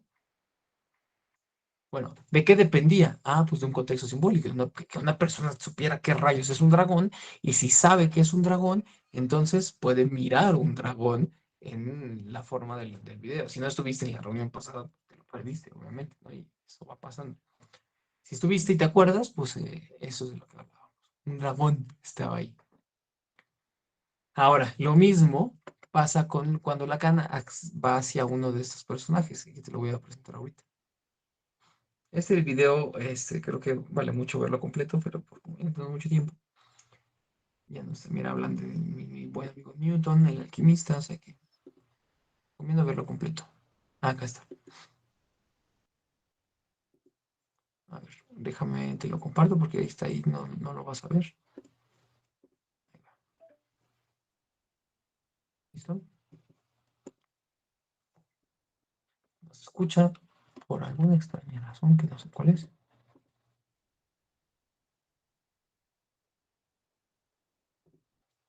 Dice que hubo un error. Bueno, a ver si está así. Ahí está. No sé qué me pasa. Borel decía, Emile Borel es un autor que Lacan, para que veas que no nos hemos desviado, Lacan en función y campo de la palabra, bueno, ni lo vas a alcanzar a ver, pero para que esté ahí grabado y den fe de que es así. Lacan cita aquí estoy en la carta. Lacan cita en función del campo de la palabra, página 261, Lacan hace referencia a él y que estoy seguro que en gran medida influyó en Lacan para crear su carta robada, de la que en algún momento hablaremos y que poco a poco nos vamos dirigiendo hacia ese lugar, hacia la carta robada. Bueno, influyó en él, Lacan habla de esta persona y pues obviamente si Lacan habla, yo como tengo transferencia por Lacan, pues vamos a ver quién rayos es ese Emile Borel. Y Emile Borel, además de ser matemático, era filósofo y se preguntaba cosas que normalmente un matemático no se preguntaba, así que está bueno mirar. que si 1.000.000 de monos, probabilidades existen de que alguno de ellos pueda escribir Macbeth.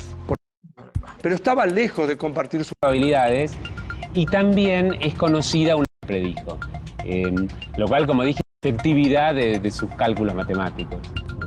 ¿Podemos encontrar aquí al autor de Hamlet?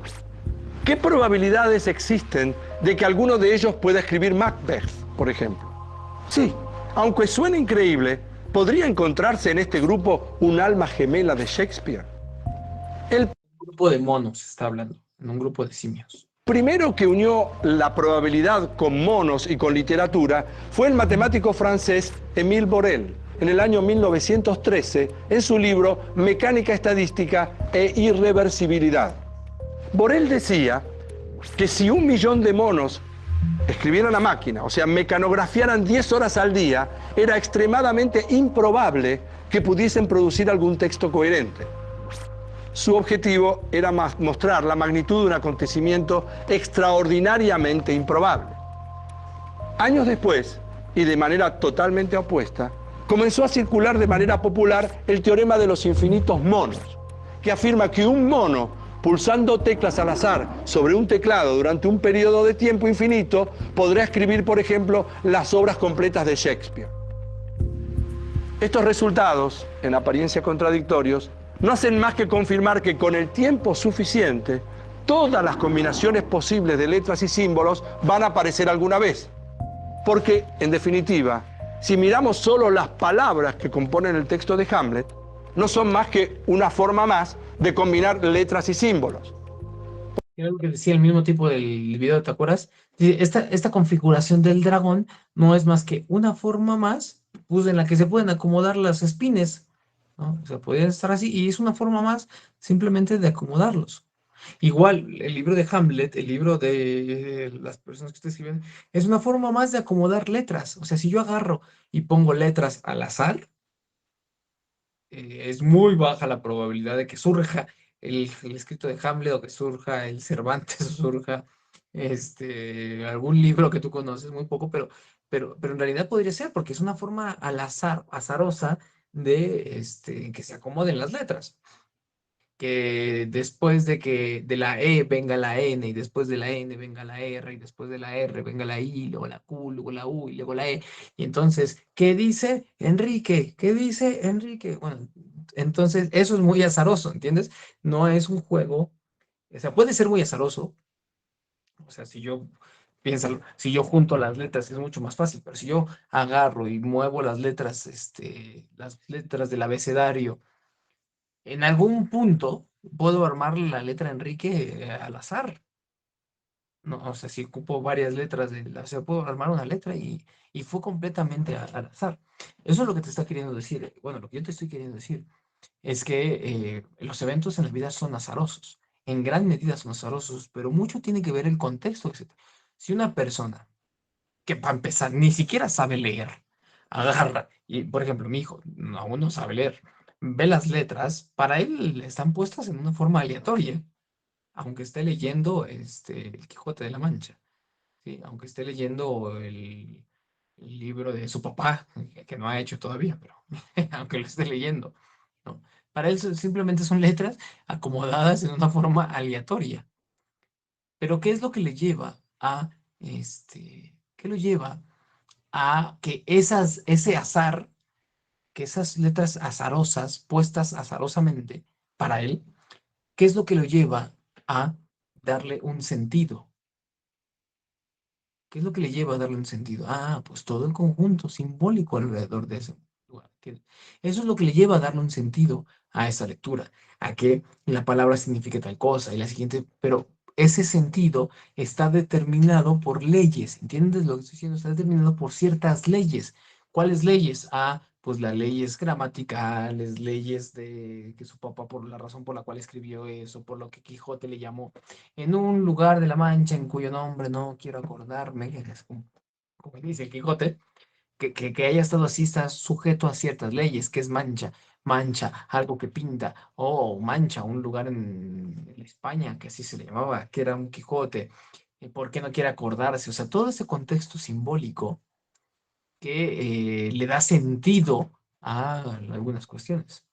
Por eso es que a veces es tan difícil entender Lacan, porque hay cosas que no dan sentido. Parece que Lacan parece que es un escrito con letras puestas al azar. O sea, uno lee Lacan y dice, este tipo agarró y puso letras al azar, no entiendo algo de lo que me está diciendo, ¿no?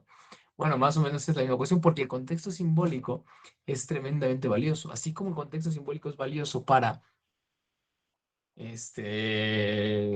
si una enfermedad es positiva, una enfermedad es negativa, así el contexto simbólico determina en sí mismo el libro. Ahora, si tú sabes que vas a leer el Quijote y sabes que lo vas a leer en español, o sea, ya tienes una idea de lo que te vas a encontrar, aunque nunca hayas leído el libro. ¿Me explico?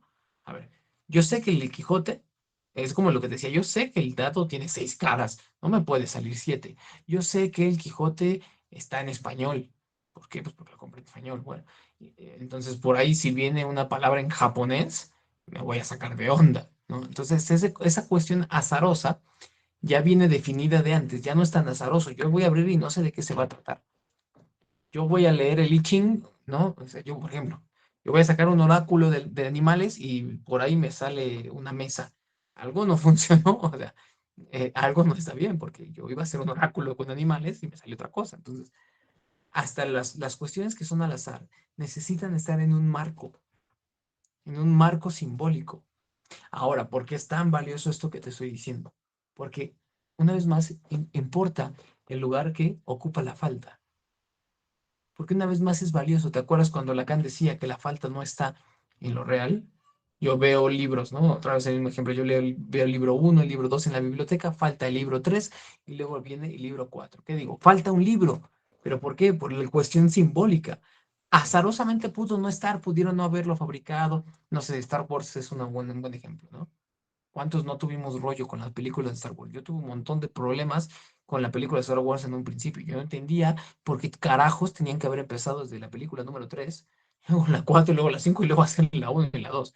O sea, no era, no estaba dentro de mí, había una bronca ahí. Fue un cambio de paradigma el que hicieron, porque así con el libro, la falta no marca lo que está en lo real. Y esto quiero que entiendas, porque eso tiene que ver con la discapacidad. La falta no está en la persona.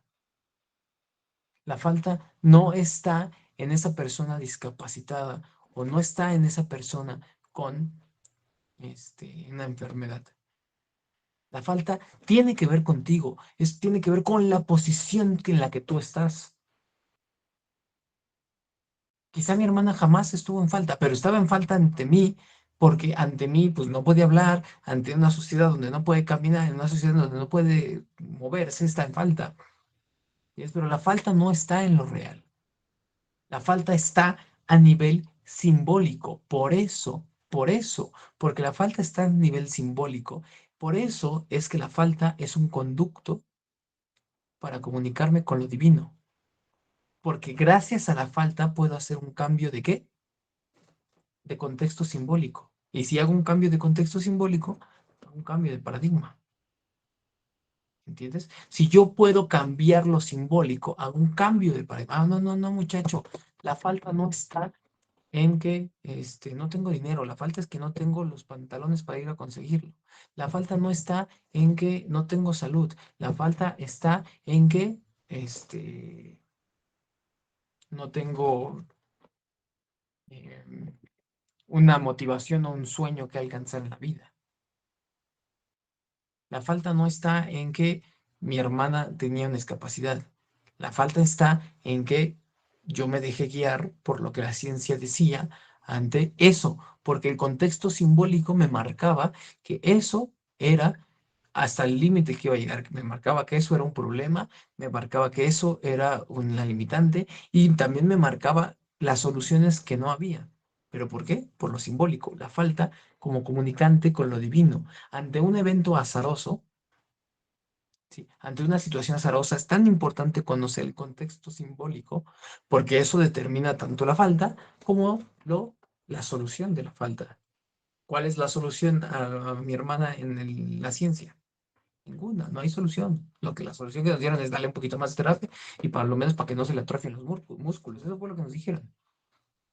Oh, sorpresa, cuando mucho tiempo después me doy cuenta que un niño al que le dijeron lo mismo, que hijo de una mamá a la que yo le di entrenamiento, le dijeron exactamente lo mismo y sí caminaba, incluso hablaba. Y sufrió condiciones muy similares. Oh, gran revés que me llevé en la vida al darme cuenta de eso. ¿Entiendes? Por eso es tan valioso